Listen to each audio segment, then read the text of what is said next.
Good afternoon. Welcome to the Heritage Foundation and our Douglas and Sarah Allison Auditorium.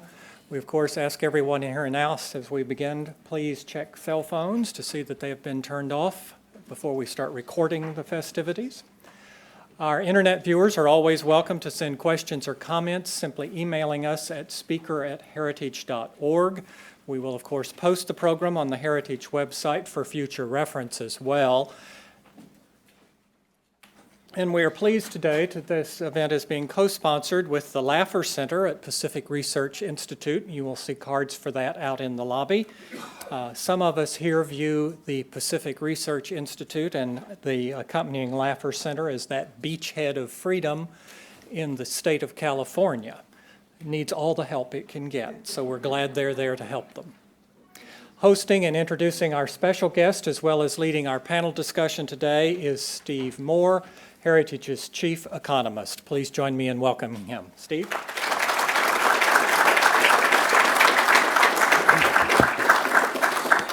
Well, good afternoon, everyone. Thank you so much for coming out this afternoon. I think you're going to have a lot of fun and learn a lot from the governor and from my co-authors of this new book, An Inquiry into the Nature and Causes of the Wealth of States.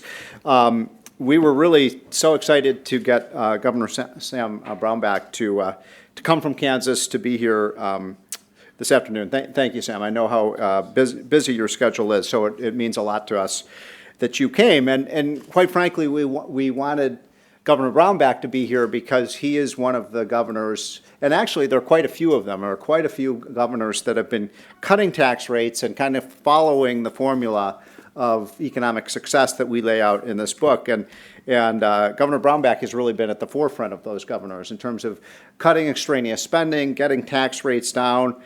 He's going to tell you about his tax cut. One of the things that I think is kind of most unique and innovative about what they've done in Kansas that I think is so promising, and now we're seeing other, if imitation is the sincerest form of flattery, you're seeing a lot of other governors now experimenting with this, of getting rid of these pass-through taxes that are imposed on small businesses as a way to get businesses to grow and to bring more businesses into the state of Kansas, which the governor will tell you and show you is happening. And so this is a great success story of how using pro-growth tax cuts and pro-growth reforms in other areas like welfare and Medicaid and so on can really revive a state. And so there's so much that you all know about Sam Brownback. He was a member of the United States Congress, and then he ran for the United States Senate and was reelected twice to the United States Senate, and then he ran for governor.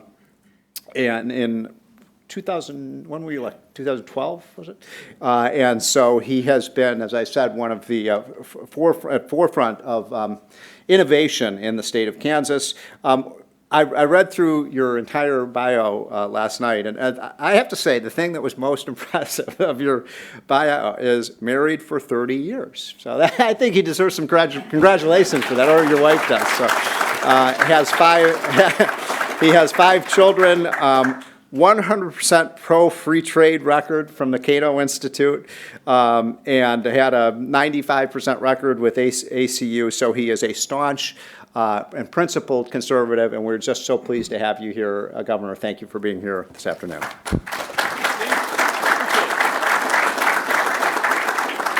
Thanks, Steve. Appreciate that. And great to see you as an old friend.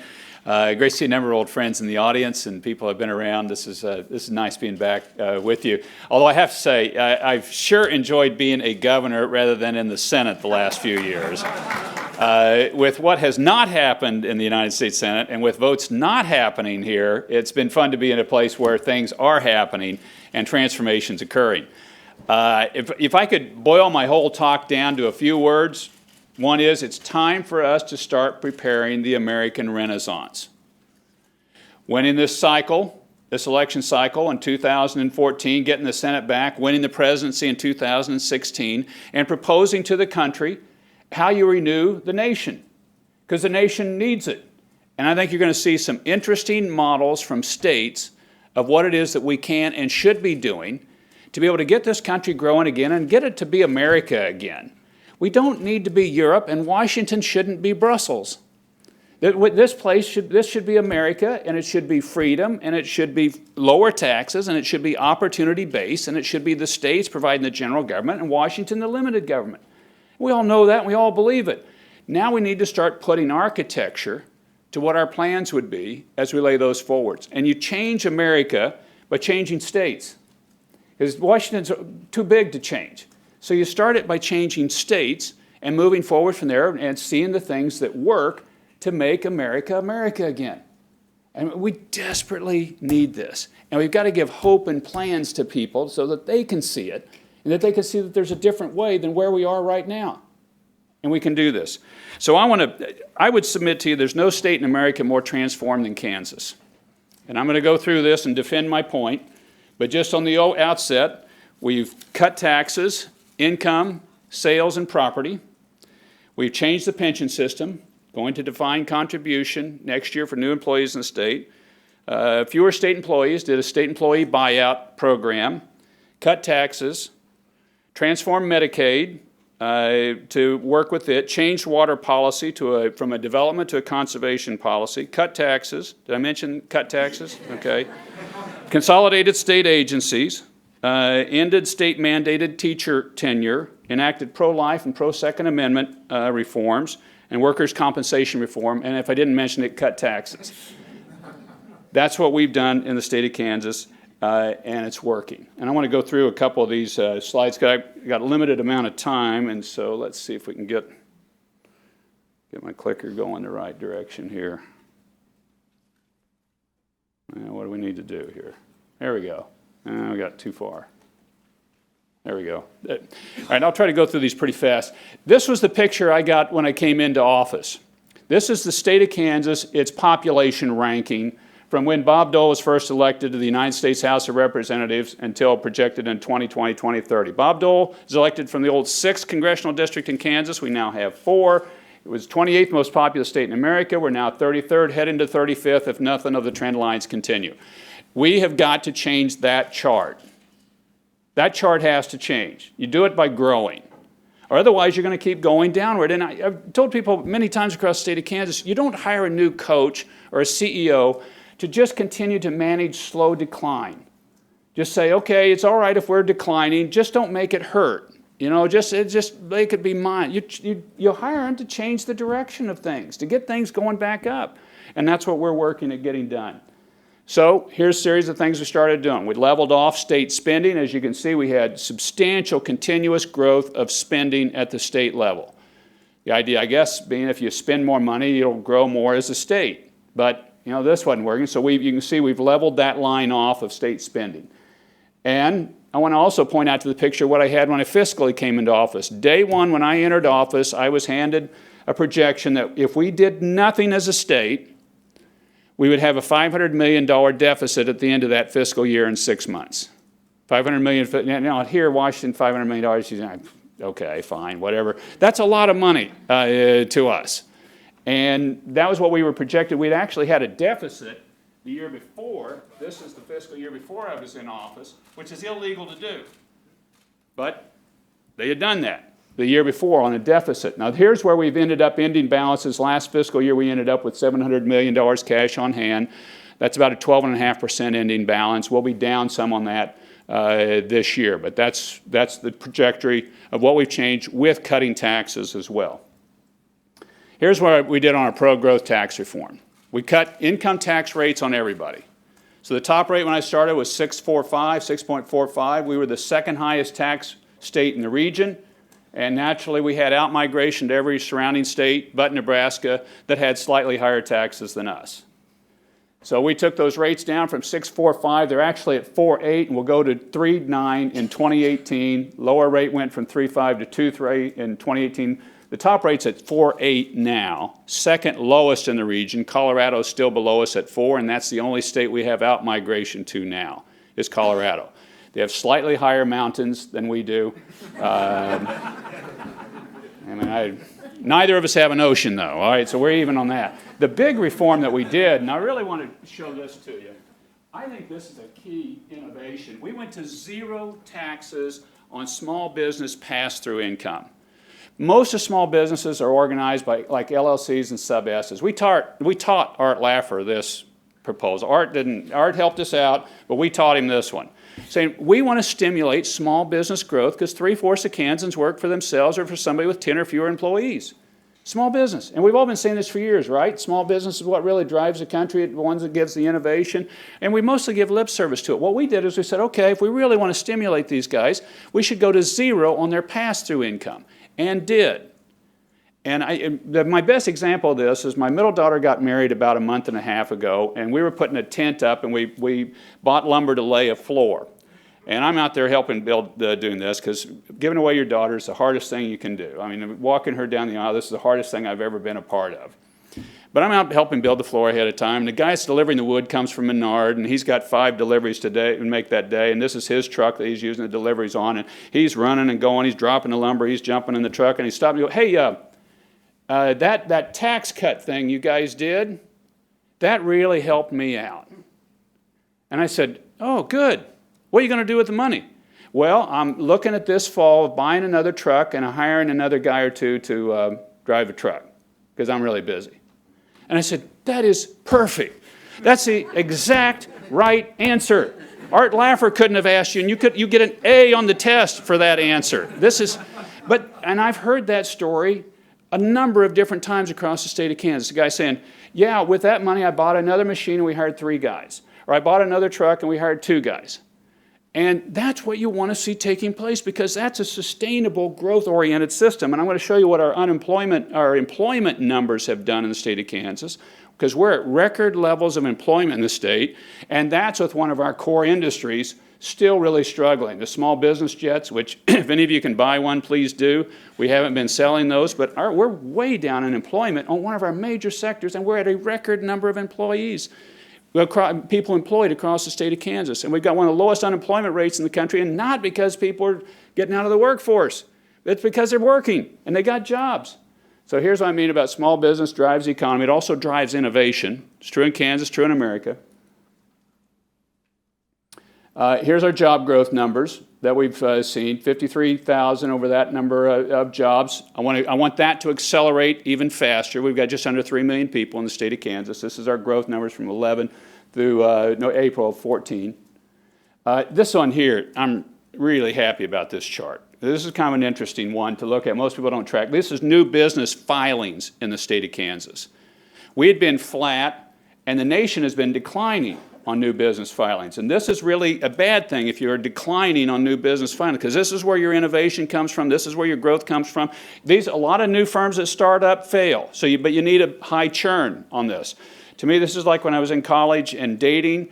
The more you ask, the more likely you are to get somebody to go out with you. The more of these you get, the more likely you are to get one that's successful. The next Garmin comes out of this. Garmin's a Kansas-based company. Pizza Hut started in the state. But you got to get a high churn. We've been at record numbers, and it's substantially higher than any time we've been in the past of new business filings in the state of Kansas. LLCs, sub-S's, people filing, and they're starting new businesses. Our unemployment rate's one of the lowest in America. We're at 4.8. And again, as I mentioned to you, it's not because people are pulling out of the workforce. We have a record number of people working now in the state of Kansas. So it's people getting jobs, not just pulling out of the workforce. Now here, I want to talk about Kansas City. Kansas City is one of the most unique cities in America. I love the Chiefs, I love the Royals, I love sporting KC, soccer, and it is one of the most unusual places. It's the only place I know in America where 2 states virtually share equally a urban area. Because 45% of the workforce is on the Kansas side, 55% is on the Missouri side, so your opportunity cost of being on one side or the other, very small. You can be on one side, you can be on the other side.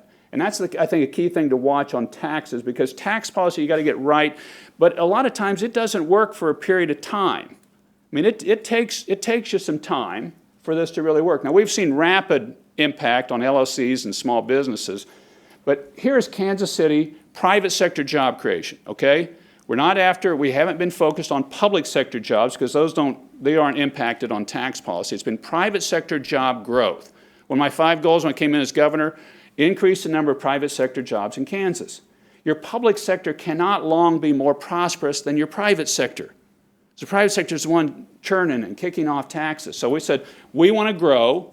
We particularly we need to grow in this Kansas City urban market, and we can. And this is an area that we can really see substantial growth. Look at what's happened here. Okay, so the blue line is Kansas, the red line is Missouri. I don't know why we did it that way. I know I have a mistake there. Anyway, you can see in 12, we were being beat by Missouri on private sector job creation in Kansas City. Now, these are the counties in Kansas City, Missouri counties, Kansas City, Kansas counties. So it's the counties that are in what we would call Kansas City, Kansas side of Kansas, the Kansas City, Missouri side. So you can see at first we were being beat by Missouri on private sector job growth. That was our target. But then you can see us opening up a gap here on private sector job growth on the Kansas side of Kansas City. And this is with these tax policy changes.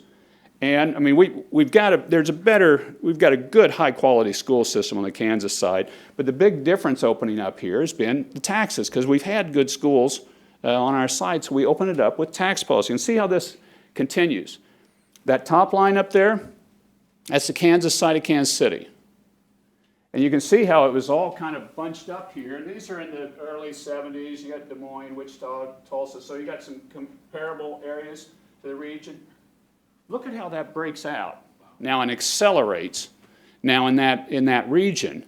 And that, I think, has been primarily a factor of good schools. We have excellent schools, and we've invested more money in our K-12 system. And then recently, we really stoked it up with tax policy, dropping our taxes in a market where the opportunity costs are limited. They're pretty small, whether you're in Kansas or Missouri. Kansas City, Missouri, the Missouri side of that, I don't mind here.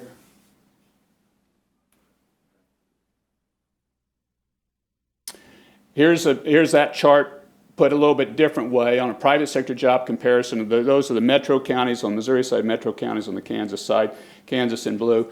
And if those trend lines continue, you'll have more private sector jobs on the Kansas side in 11 years from where we are today. And you can see where the two differences started in 2011.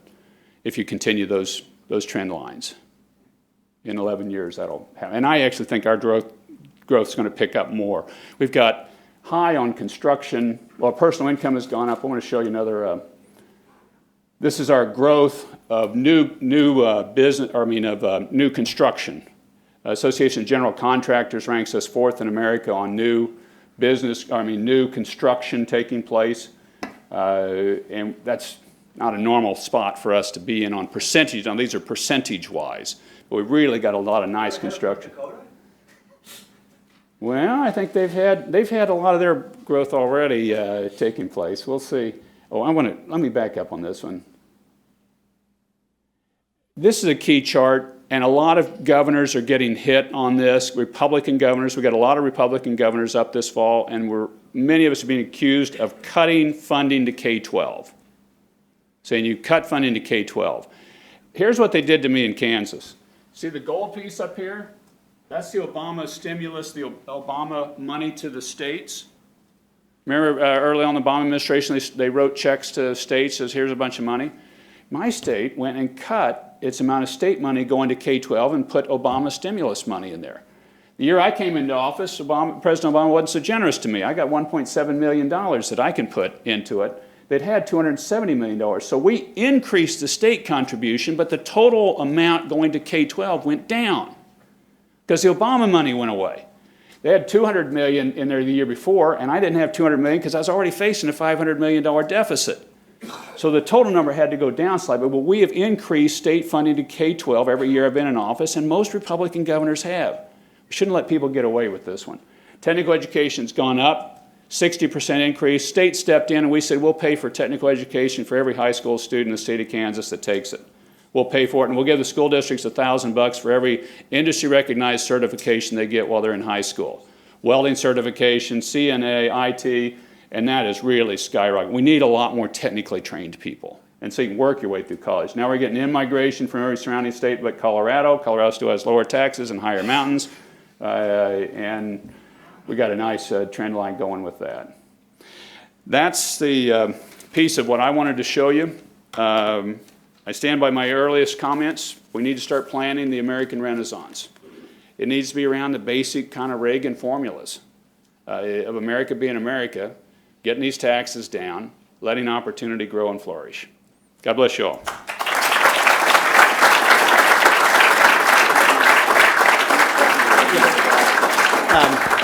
Why don't we take a few questions for the governor before my co-authors come up? Let me, by the way, I forgot to say congratulations on the fantastic piece in the Wall Street Journal today. I don't know if you all saw the governor's piece on this, but it talks a lot about these ideas.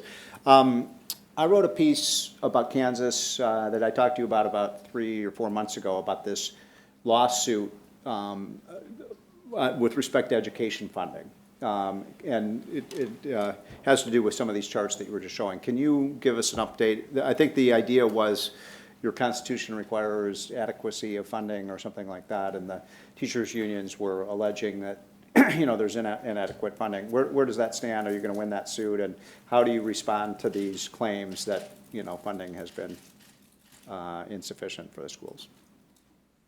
The court ruled on the suit, and the court said that we have disequalized the formula.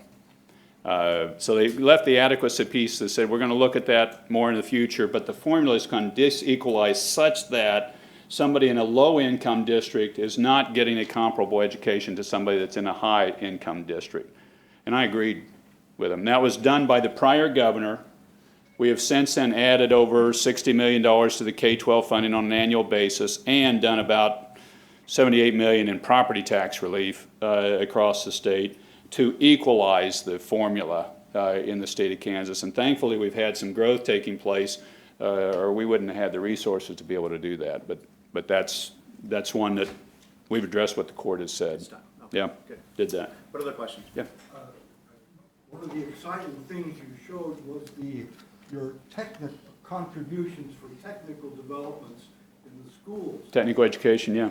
Are you looking to rebuild the manufacturing infrastructure, which seems to be a major deficit in the U.S.'s loss of consumer manufacturing throughout the country? If we compare U.S. with other countries, we've lost a huge chunk of that, and unnecessarily buy everything from Canada to other countries. Can Kansas build rebuild a manufacturing energy? Absolutely. And you hit the last word that's very helpful to us too. Energy prices. Energy costs in this country are substantially lower because of drilling in my state and a bunch of other places, natural gas and oil. And then we just need more technically trained people. We need welders and plumbers and CNA. And what I've been saying to people is get a technical certification. I came through on technical education. I was in vocational agriculture and Future Farmers. That's how I got started. I was state president of Future Farmers of America in Kansas. Get started on those things and then work your way through college or partially work your way through as an electrician at night or a plumber. Imagine if you're going to Harvard and you actually know how to plumb something too. The skill meshing with this, I think, would be highly valuable. And the fastest area of growing debt in America is student loan debt. So what we're trying to do is get more people skills so that they can, when they get out of high school, they can get a job that pays more than minimum wage, which you can if you have a technical skill. Or if you want to go on through college, you can get some semblance of a set of resources pulled together that you can partially at least work your way through college instead of having this huge amount of student debt. Yeah. You mentioned minimum wage. I read in the paper this morning that one Republican governor, a very prominent one that we all admire, is in a state where the Republicans are talking about raising the minimum wage. As an economist, I've always thought minimum wages were job destroying and an unnecessary impediment to vitality of markets. What is going on in Kansas? There hasn't been much discussion on the minimum wage issue in the state. There have been some, but what I want to do is to create more jobs. And with more jobs, more competition for the labor force that's there and the price of labor going up with that. And plus, I want to create more skills. And projecting in our future, 60% of the people working in the state of Kansas are going to need some skill. They're going to need to be able to do something. And let's get them trained in college, but let's get them trained in technical education as well. I think the real key, what we need to be doing, is creating more jobs and more skilled individuals.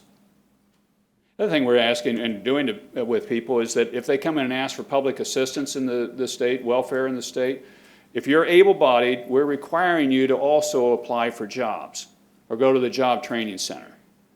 And that has really brought a lot of people into the workforce, simply saying, look, if you're able-bodied, you need to get here, because the way out of poverty isn't for the government just to give you a little pittance. The way out of poverty is well-known and well-tracked, and it's three things. It's education, it's work, it's family structure.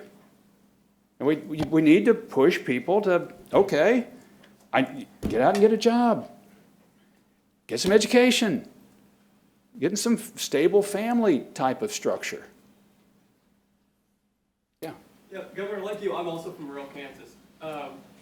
And one of the programs that we've done in the state that I don't think gets reported enough is the RAWS program. So you can talk a little bit about this one's been fun.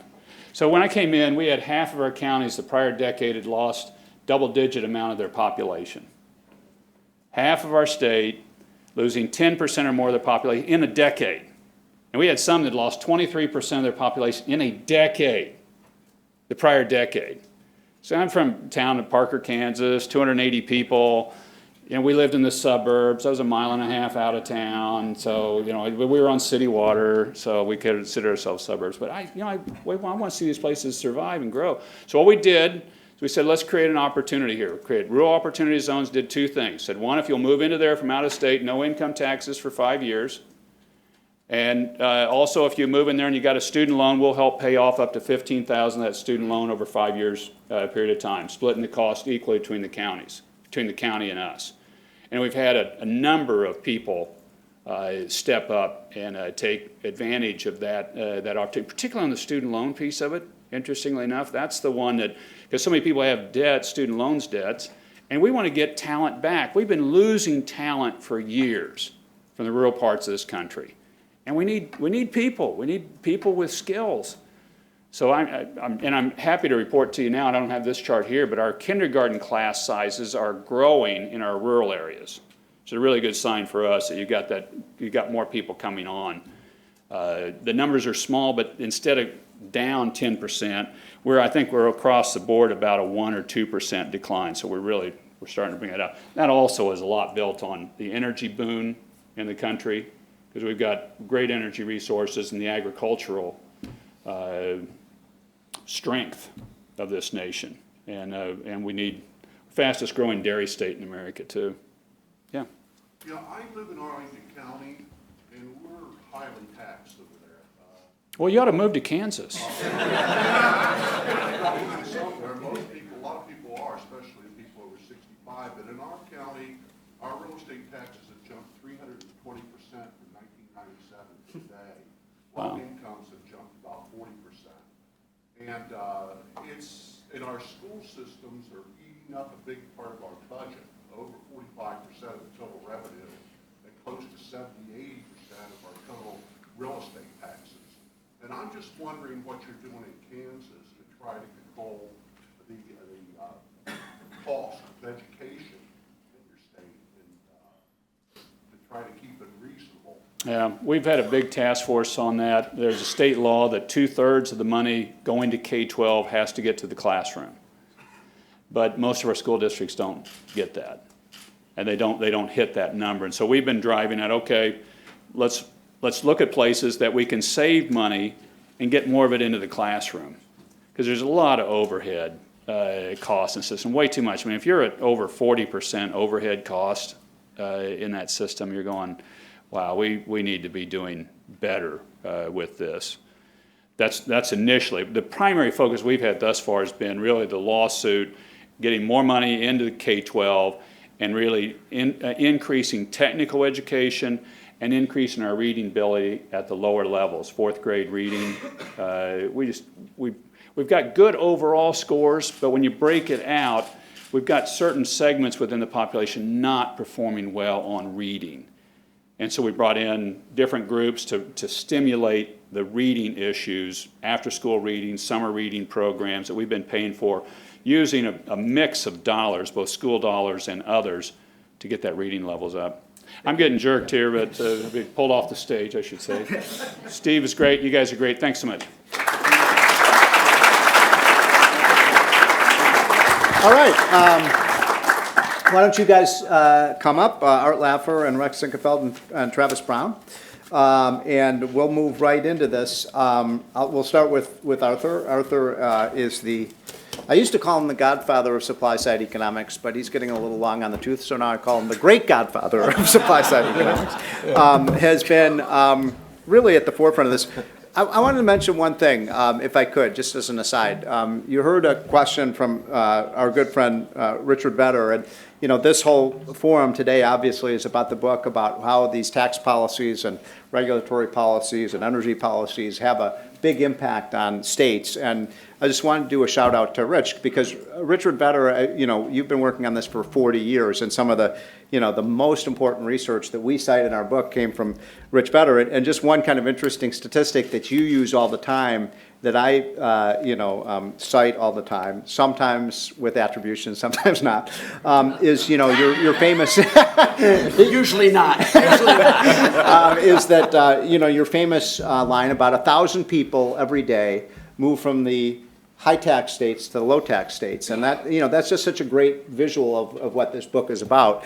And what's interesting is we looked at the data that just came out a couple of months ago, Rich, and now it's not 1,000 people every day, it's 3,000 people every day moving from the high tax to the low tax states, which is really at the heart of what the book is about. So you all know Arthur Laffer was one of the chief economists for Ronald Reagan, really was one of the architects of Reaganomics, has just had an incredibly stellar career. He's advising a lot of these governors. As Governor Brownback just mentioned, he's helped in Kansas and Missouri and all over the country. Even occasionally Jerry Brown listens to you. So anyway, Arthur, thank you very much for being here, and thank you for writing this book, which is so important. Thank you, Steve. Pleasure. I'm going to start out with a Richard Vedder one too, if I may. The phrase I love from you, Richard, is most of all is taxes redistribute people, not wealth, which is really true. It's just it's really true. But what I'd like to do is just go a little serious with you here. I mean, we wrote this and we looked back at the literature. We found Colin and Rosemary Campbell, whom literature I'd known back in the 70s, really did a beautiful job on comparing New Hampshire and Vermont, which covered much of what we're talking about in the book here. I want to get to one with you that's just very straightforward. There have been 11 states in the last 53 years that have introduced a progressive or an income tax. First thing we tried to do was take what happened to these 11 states. If you ask anyone anytime in any of the capitals of any of the states, just randomly, Steve, and we've all been around all the capitals, some of them may know the last 3 or 4 years' history of their state. Almost none of them have any comprehension of the rest of the states. We have 50 states that have been doing things for at least 50 plus years. And if anything could be done, there has been one state somewhere at some time who did it.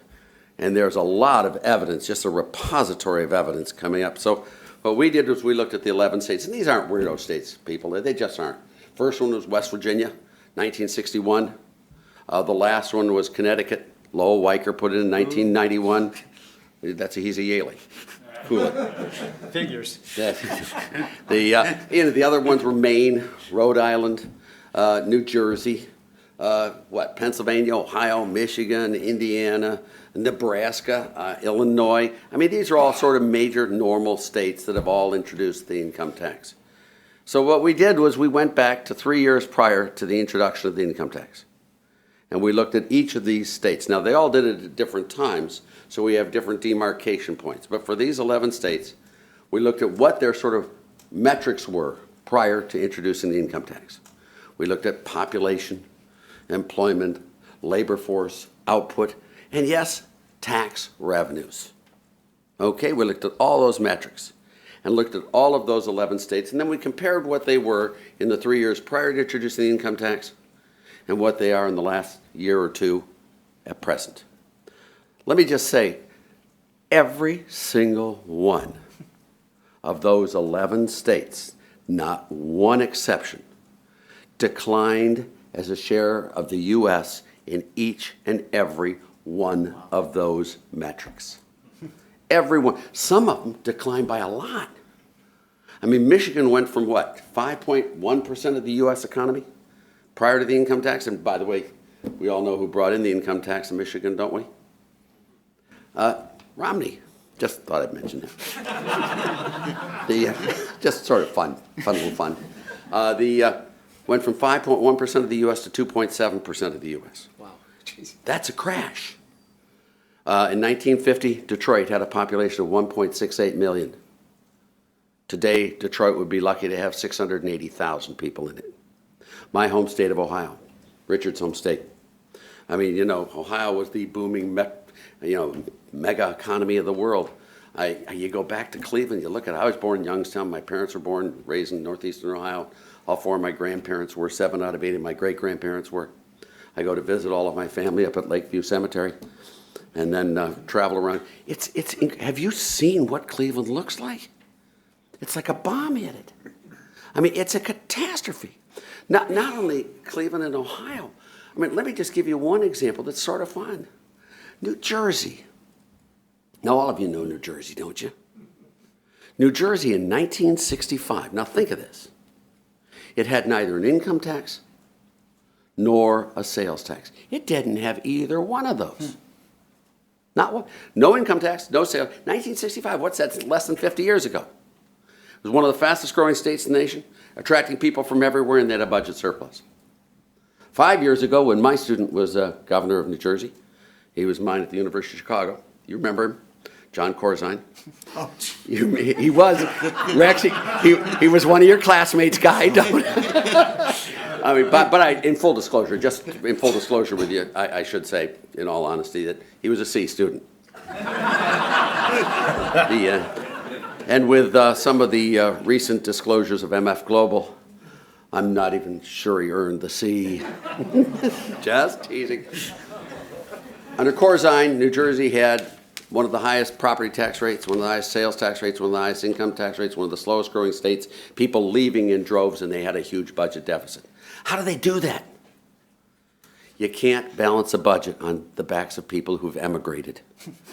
You can't balance a budget on the backs of people who are unemployed. You can't. If you look at these states, every single one of them declined as a share of the U.S. economy. It is in tax revenues as well. They didn't even get the money. Now, if we were sitting there in the capitals of these states when they were debating the efficacy of putting in an income tax, what type of arguments would you have heard? Now, I assume these people weren't idiots, so they could probably understand that if you have two locations, A and B, if you raise taxes in B and lower them in A, producers, manufacturers, and people are going to move from to. You would. I'm not going way over your heads on this, please. I assume they understood there would be deleterious effects of raising the income tax, but they thought it was worth it. And why would it be worth it? What are the arguments they put forth? We need more schools. We need more highways. We need better police protection. We need more fire protection. I mean, we've got all these things that we need badly. And as these people say, I'd rather experience a little slower growth, frankly, so we could get better public services for the people of my state. That is the argument, exactly the arguments they used. So we looked at the provision of public services in each and every one of these 11 states. We looked at metrics of inputs, and we looked at metrics of outputs. Now we have the number of full-time equivalent employees in each state of the United States for back to bazillion years, in each one of the government areas of state and local governments there per 10,000 of population. So those are the inputs.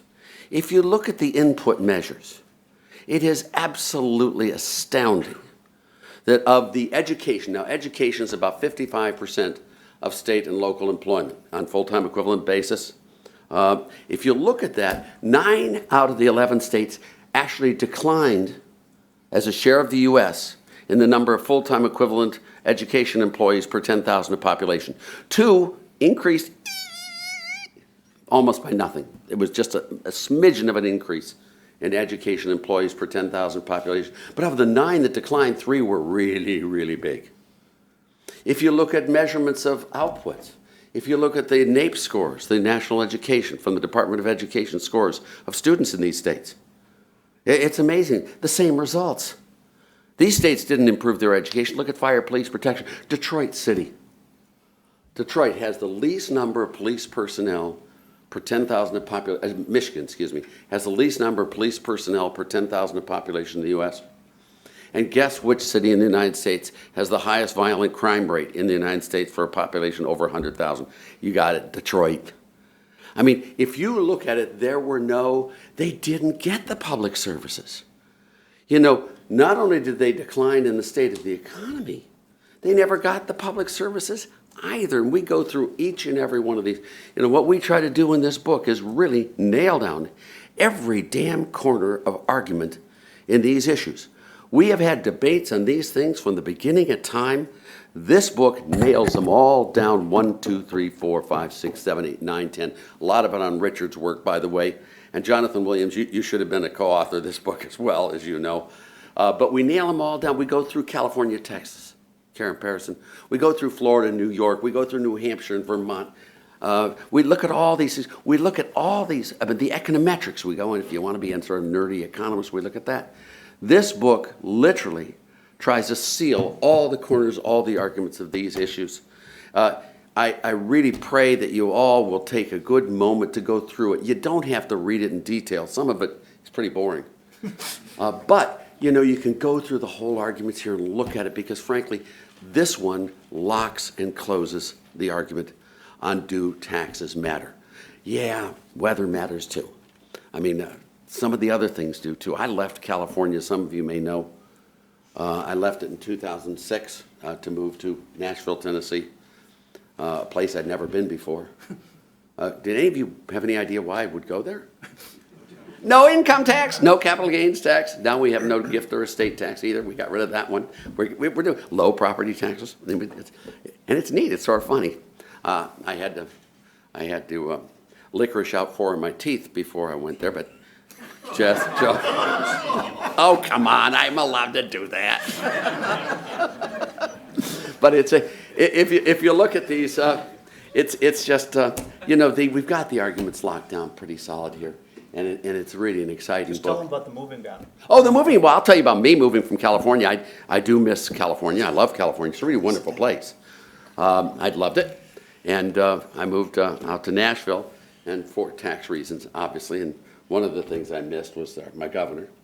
I was on the Governor's Council of Economic Advisors there when I was there. And so when he swung to the dark side, when he became the problem, not the... Yeah, yes, I am. Jawohl, Steve. I'm doing that. I decided that I'd leave. But I do miss Schwarzenegger. I do. In fact, I knew him a little bit, not well, before he became governor. But he asked me to come up and have breakfast with him when he was going for governor. So I did. And I knew he had this very sharp wit and just biting commentary. So I decided my best defense was an aggressive offense. So as I went down and sat next to him, I just told him, you know, Arnold, you really impressed me. I'm just so excited about being with you. You know, when I found out you had Wilson and Buffett as your advisors, I was just over the moon excited. I was just so thrilled that you had Wilson and Buffett. I was just amazed how excited, now impressed I was with you until I found out it wasn't Owen and Jimmy. When I found out it was Warren and Pete, but he got me a little bit later. He got me. We were in the middle of the conversation. He looks at me.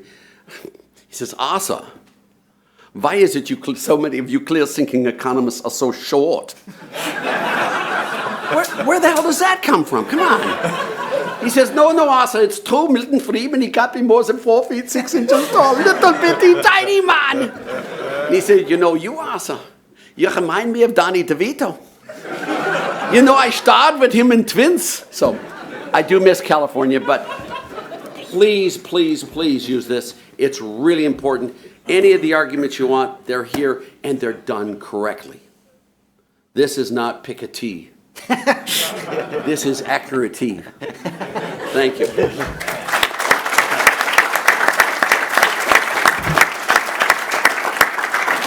This book would not have been possible without Rex Sinquefield. He was the one who really put it all together for us, and has an amazing career. Rex is, many of you may know him as the kind of co-founder of Dimensional Fund Advisors, which he founded with David Booth, which is one of the most successful financial firms in the history of this country. It now has over $350 billion of assets under management. So he's been incredibly successful in the financial field.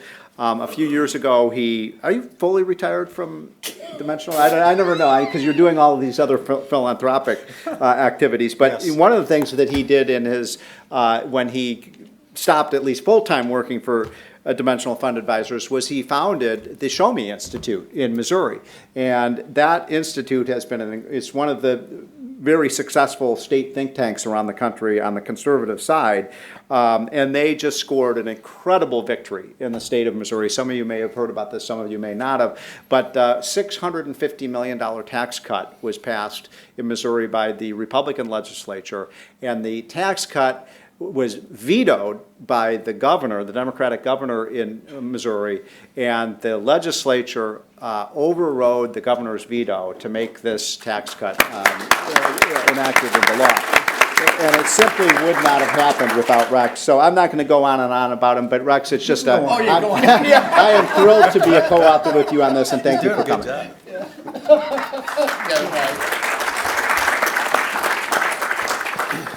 Thank you, Steve. Does this mean that you're no longer pissed off at me for not inviting you to the Missouri-Illinois basketball game about 6 years ago?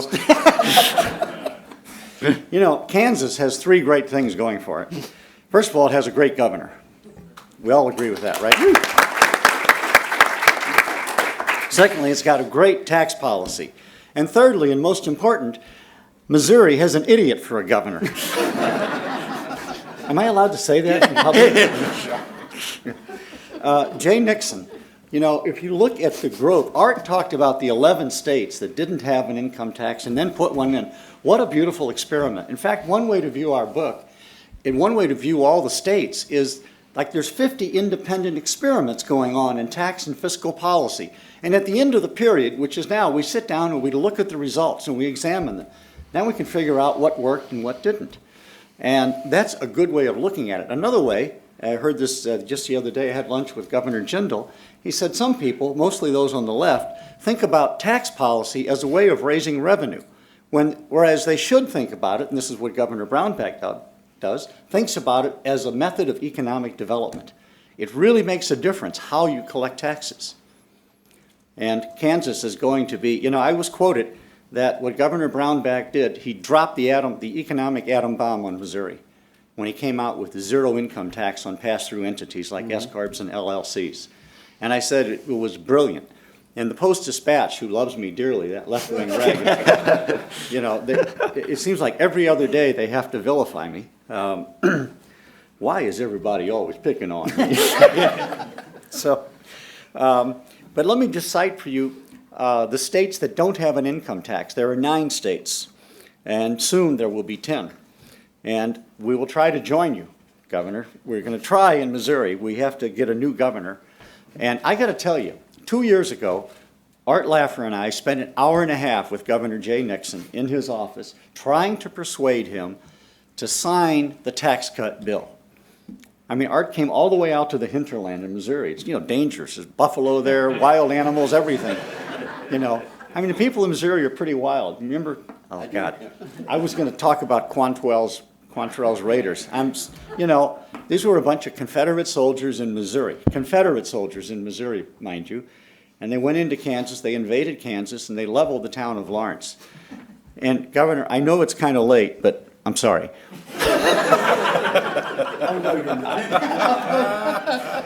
No, my partner, David Booth, is a KU grad.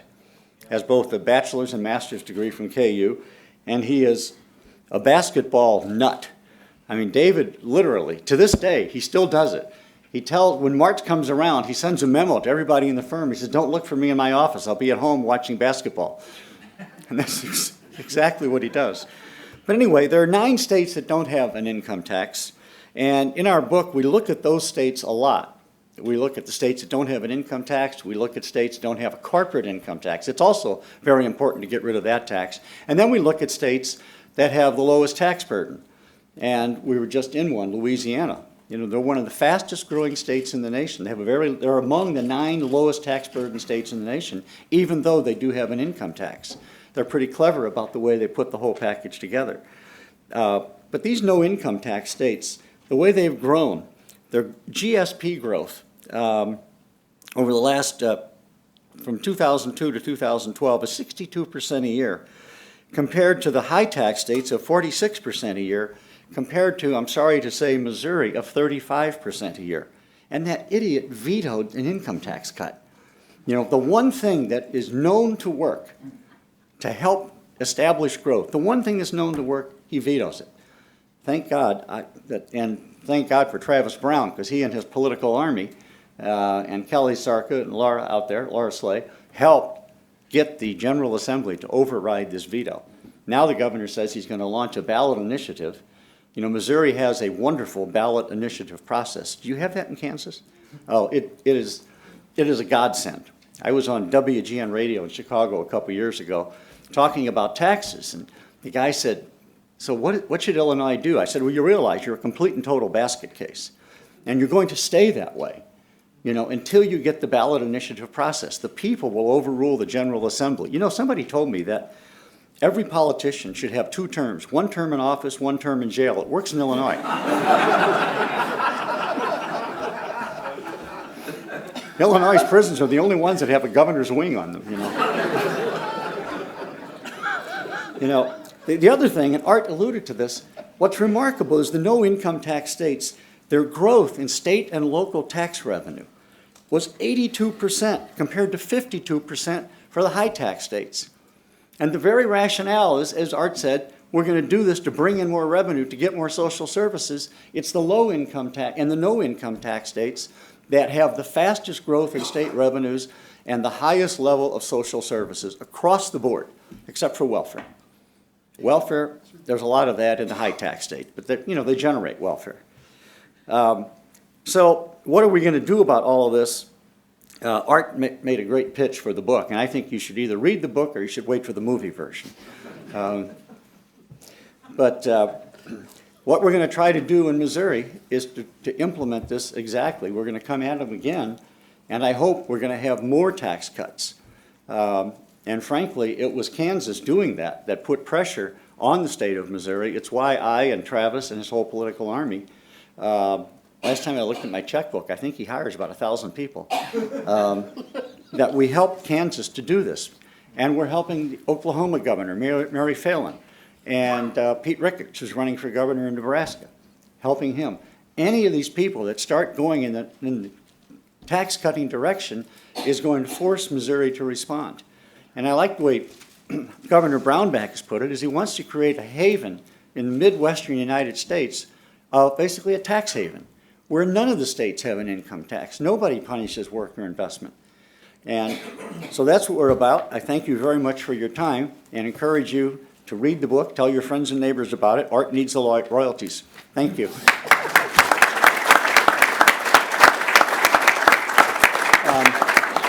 Rex, the Illini did beat the Missouri Tigers this year in basketball, so I just want to get that on the record. I'm actually from Illinois, and we are moving in exactly the wrong direction, as you know, Rex, in every one of these categories. We had our governor now, Governor Quinn, who actually I think is an honest person. I don't think he is going to go to jail, but he raised jail yet. he raised the top income tax rate from 3% to 5% on the corporate side, from 5% to 9%, and now he wants to raise the top rate from 5% to 9%. So in 10 years, Illinois' tax rate will have gone from 3% to 9% if he has his way. And the kind of interesting thing about this is now when you drive around in Chicago, you see bumper stickers and they say "Bring back Blagojevich." That's how bad things are with Quinn. They can't bring him back. He still is in jail, actually. But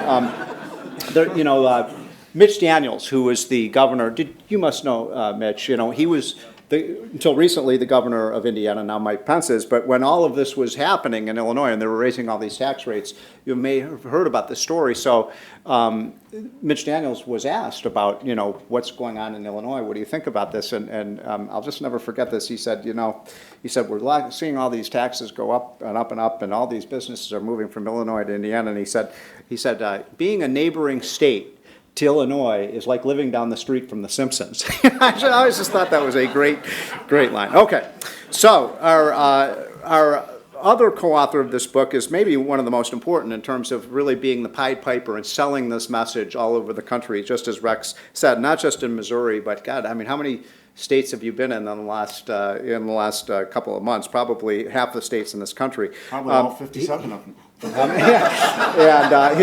he has a book of his own called How Money Walks, which if you haven't read is just sensational. And he has this great, what Travis has done is really looked at this IRS data, because the IRS actually puts out data about where taxpayers from one year to the next are moving to and from, if they move from one state to another. And his analysis of that has been just extraordinary. So he is a great scholar and a great friend, and Travis, thanks for being here today. Thank you.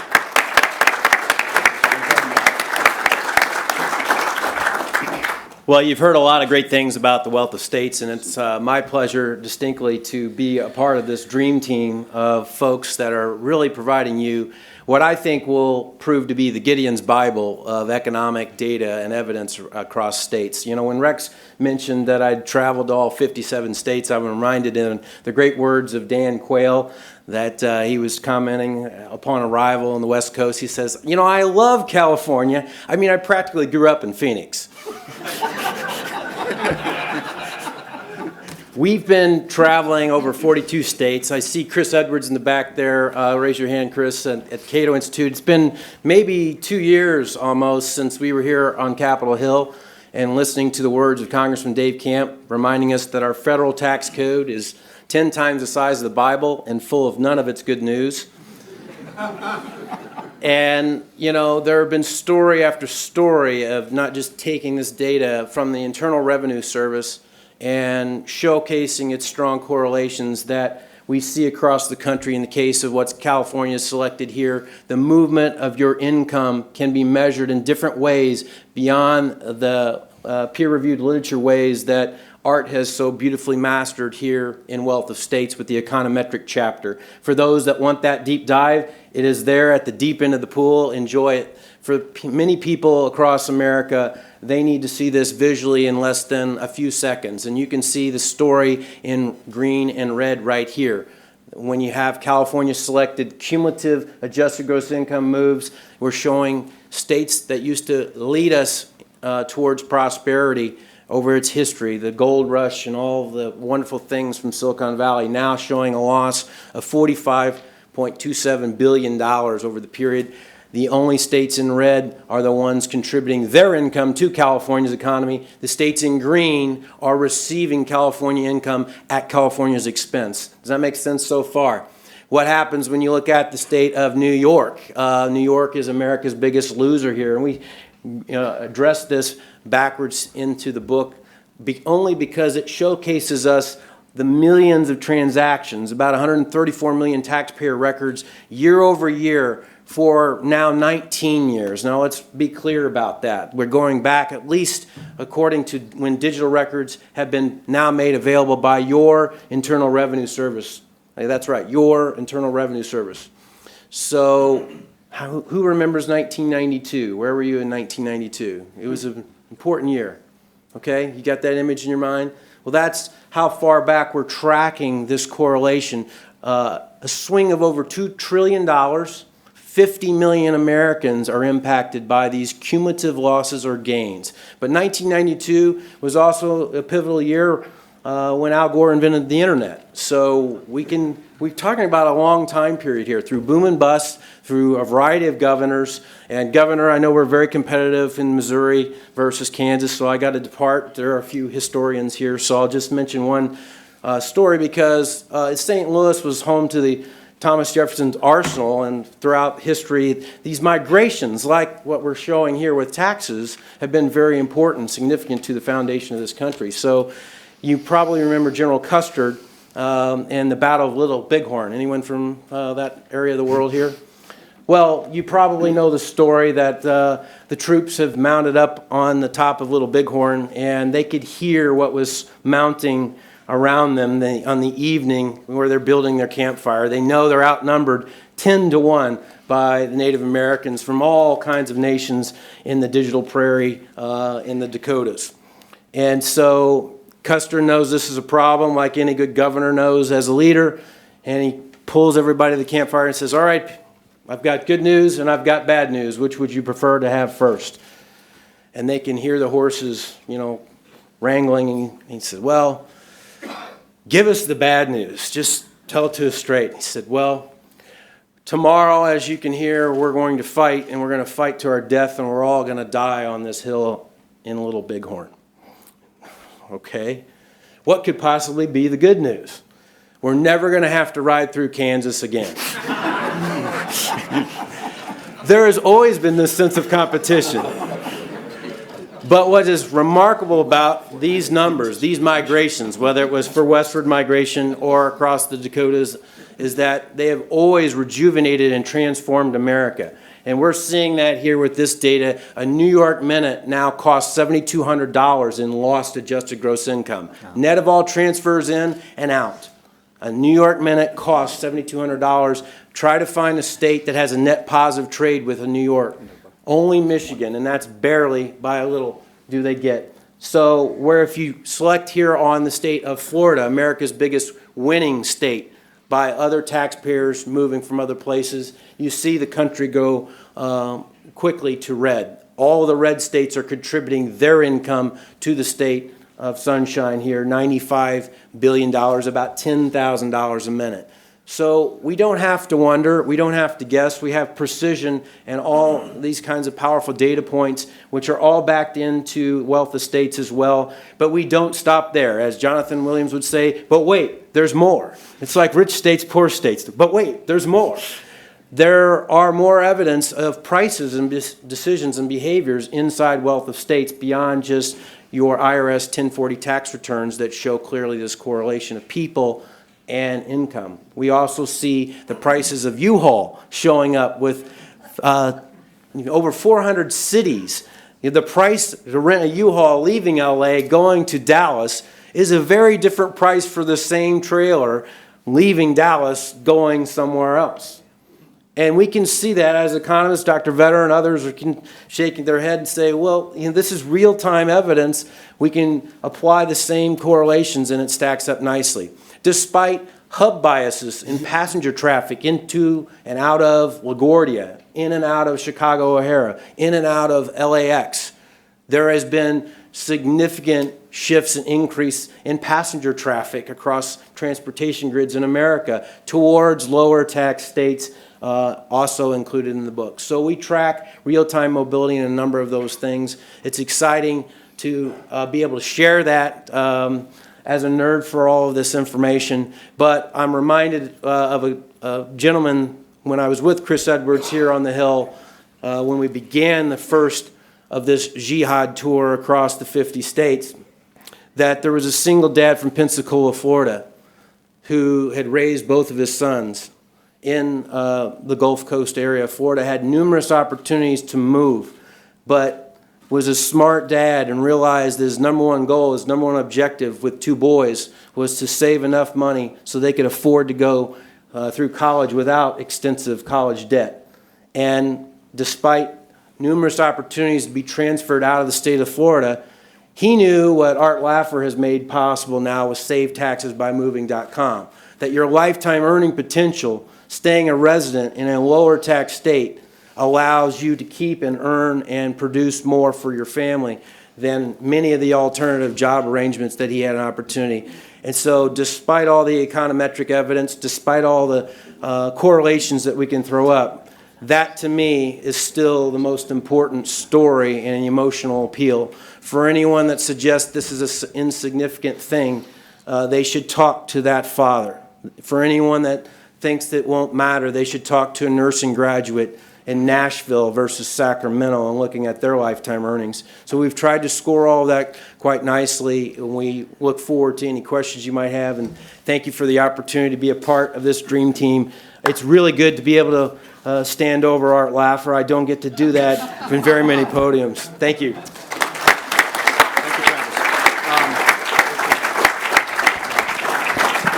I don't have much to add to what these gentlemen have said, just to fill in a couple of kind of interesting gaps.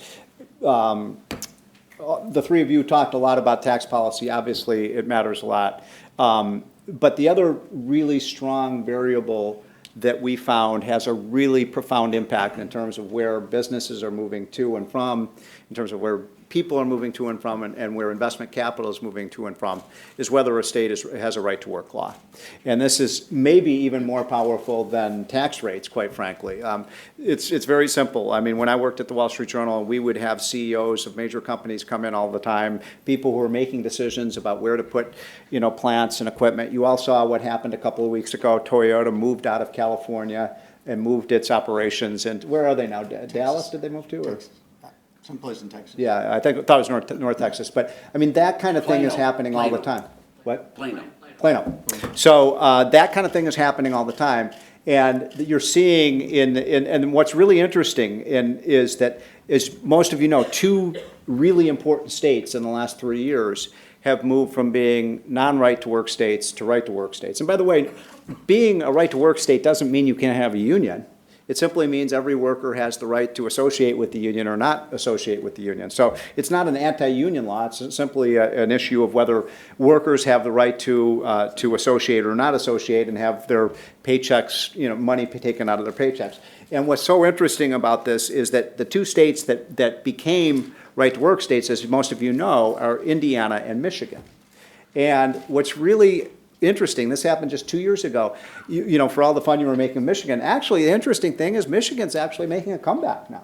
Michigan is on the comeback trail. I had a piece in the Journal about this a few months. You go to places like Grand Rapids, Michigan, it is booming today. And one of the reasons for that is because it has become a right-to-work state. The same thing in Indiana, where we have one of the other great governors in this country, Mike Pence, who's doing amazing things, and that state is revived as well. One last point, and then we'll open up some questions. This kind of encapsulates everything that you've heard from my three co-authors. I was trying to think of a way, how can we just really crystallize this point of, a 300-page book in one chart? And I think this does a pretty good job of doing it. And it's so interesting because, if you look at the four biggest states in the United States, they account for about 35%. More than 1 out of 3 Americans live in our four biggest states: Texas, Florida, California, and New York. So that's where the action is in this country. And what's so interesting about it is it sets up a natural experiment, a wonderful natural experiment.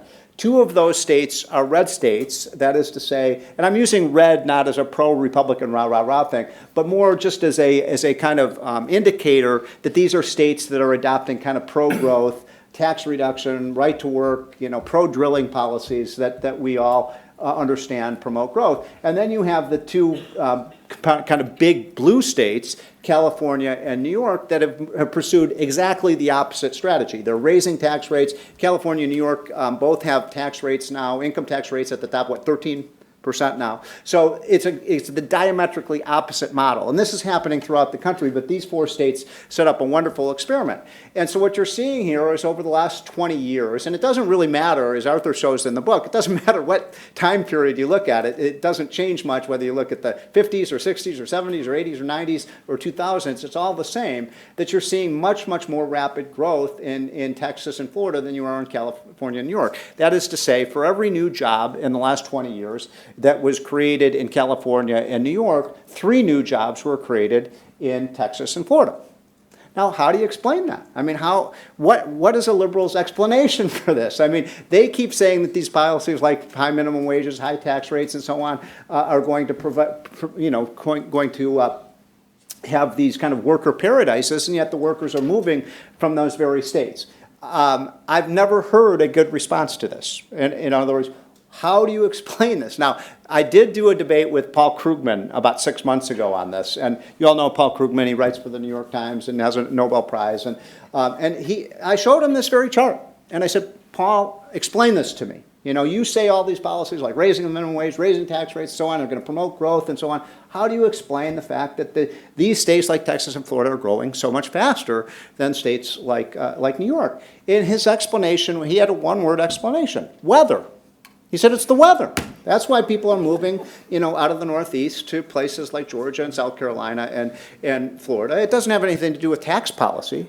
And by the way, there's a lot of truth to that. There's no question. I mean, where would you rather live? Minneapolis, Minnesota, or Fort Lauderdale, Florida? I mean, there's no question that Florida has a better, you know, more sunshine and a better climate than does Minnesota or Chicago, especially after a brutal winter like this. But then I just posed this one question to him, and I've never seen him so flummoxed before in my life. I said, okay, Paul, if you are going to say that people are migrating to these states because of the weather, then please explain to me, sir, why it is that people are moving from San Diego to Houston. Because I guarantee you they're not doing that for the weather, right? And he was like, blah, blah, blah. He just had no explanation for this. So why, I mean, California, I just have to say this, Arthur, how do you screw up California? Really, how do you screw that state? Here's a state that has the most beautiful mountains, beautiful beaches, beautiful weather, beautiful women. What's not to like about California? And yet people are leaving that state, and I think it's pretty powerful evidence that this stuff really does matter. So we have exactly 7 minutes for some questions. So if you have a question, if you can keep it short and pertinent, we'll try to get through as many, 3 or 4 of these if we can. Sir. Just shout it out. My name's Howard Segerbark. Art, about 40 years ago, at Laffer Associates, there was a paper on this topic. And that paper had a couple of very fascinating points, and I wonder if, in fact, you found them to be true to this date. That a state fiscal policy determines about half of its growth rate vis-a-vis the United States. The second point that was contained in that was very interesting too, and that is if in fact a state raises its tax levels, over time it will not, and obviously and concomitantly its growth rate drops vis-a-vis the United States. Over time it will equilibrate back to the national average if in fact they don't continue to raise taxes. Did you find that to be true, or is it you feel it's true? That is completely true, by the way. What you find is on states, I mean, the first and foremost factor for a state's growth is the nation. Federal policies affect every single state, and if you plot them all, there's just a huge co-movement of the states. That's there. Second most is, of course, the state's policies, and the third most is the neighboring states' policies. If you look at California, you look at exodus states and entrance states. California is the biggest exodus states, and all of its neighbors are the biggest entrance states. You know, it's just like a nuclear explosion going off with economies going to all the neighboring states. But you're right. Once you settle down to being poor, you then grow at the nations. It's like Obama today. I mean, we've stopped falling, but there has been no recovery. We're just going along, beeping along at the bottom, but no recovery back. That's the same thing that happens with states. Classic is Tennessee, Kentucky. I mean, here are two identical states. I mean, for all practical purposes, Tennessee, no income tax, Kentucky, very high. Kentucky's income level's very low. They're growing at about the same rate, you know, long term. But they've really sunk to a low level of output. Next question. Chris, you'll have to shout it out because you're late. Congratulations on the book. Thanks. Gentlemen, I look forward to reading it. Sounds like you've assembled a lot of awesome data. You know, one response, it seems to me, to the Krugman argument is that it's true that states like Texas and Florida have a strong draw because of the sun, but that means that the northern states have to work even harder than they otherwise would to have a competitive tax system. And I don't think that message has sunk into a lot of legislators in the Northeast and the northern states that they've got to have an even more competitive tax system than Texas and California if they want strong economic growth. That's probably true, actually. And you see some countries around the world have figured this out. It's these small countries that have cut their corporate taxes the most. I mean, Canadians have figured out, for example, that they've got to have a very low corporate tax rate to get the corporate investment compared to the United States, because it's colder up there, obviously. So, you know, I don't know, it's more of a comment than a question, but you see this internationally, that it's the small countries that are most vulnerable to losing investment, that they've figured out they've got to have even lower rates than the big countries like the United States. Can I just mention that? I think we have good examples of that clearly negates the weather as an element. Certainly, we're not saying that Sunbelt is not attractive, but if you pull up the copy of New Hampshire, you see a gain of over $3.5 billion amidst all of the high-tax regions in the Northeast, and I agree with you, it's that much harder being able to compete in that region. We also see that in the Dakotas. I was mentioning the digital prairie, a very low unemployment rate, rates that the governor of Kansas and others would want to emulate with the assembly. Also no income tax. You also see that you can do well with rain in a closed union shop state of Washington State, which is a very different climate here.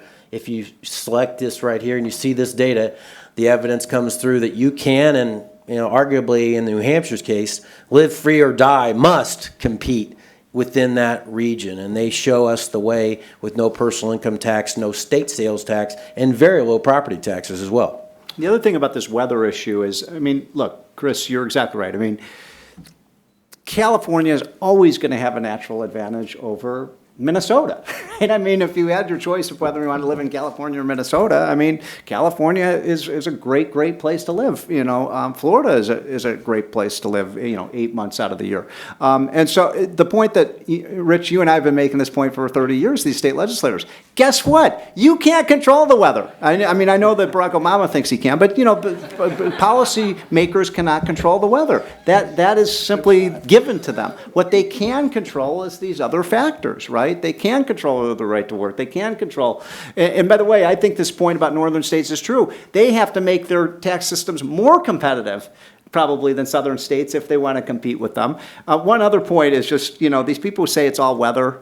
How many of you have been to North Dakota? I mean, raise your hand if you've been to North Dakota. I mean, North Dakota is the fastest growing state in the country right now. Now, it's happening obviously because of the energy boom, but you know, California has a lot of energy, and they just choose not to drill it. So I think these pro-growth policies really do have a pretty dramatic impact on you know, which states are the states you want to invest in over the next 10 or 20 years, or where you want to move to. Sir. I just wanted to ask Mr. Laffer. Frequently in your remarks, you use the three words, if you look. And one of your colleagues said that if you don't read the book, wait for the movie. So I don't know why it is that in natural human behavior, people will shop for the best deal at the supermarkets and retail, but their human behavior doesn't direct them to shop for the best deal at the State House. The question really is, how do you use some alternative platforms other than books? Yeah. How do you take this message and put it out to a culture that doesn't read, Yeah. but is more induced to see Yeah. what it is that you're trying to promote? Travis Brown said this, and I should have mentioned it too, but we have a video thing called SaveTaxesByMoving.com. Oh, yeah. And if you guys would go and look at that, you can see, you can put in a zip code here, a zip code there. This is all Travis's work on that. Bam, bam, you can see how much you'd save on your income. And then if you put in your age, and you put in the age, the time you decide to retire, you can show how much that wealth will be at different rates of return by the time you retire. These numbers are incredible. Okay, yeah. And if you look at, if you move the wrong way, just how much you're going to lose and how impoverished you are going to be in old age. I mean, it's really, so if any of you get a chance to look at SaveTaxesByMoving.com, I think you'll really find that there's a really bad actor who does the thing, but yeah, they had me holding a computer. As you all know, I don't even have a computer. I mean, I'm still I just got this cell phone, so. It's a flip phone. Yeah, Okay, it's a one flip last phone. quick one, Yeah. and then we'll break this off. Go ahead, sir. Yes, I would imagine that in your research you found that states that have complex regulatory structure or abundant regulations, such as California, that I understand has, that people move out of there Yes. move out of there to other states that have fair regulatory, much simplified state regulations, as well as lower tax rates. Yes. Is that, Yeah, that's true. One of the problems in the econometric chapter, which is why growth rates differ, it's really hard to separate a lot of these variables because there's such degree of similarity. States that have bad regulations have high taxes, blah, blah, blah, blah, blah, blah, blah, blah. So it's really hard to sort of call out the subtle differences in the variables. But to the extent we can, those regulations really do matter. Rex, do you have any last final words of wisdom? Yeah, I wish Art would tell us about the wisdom of investing in sugar futures. He's embarrassing, you know that?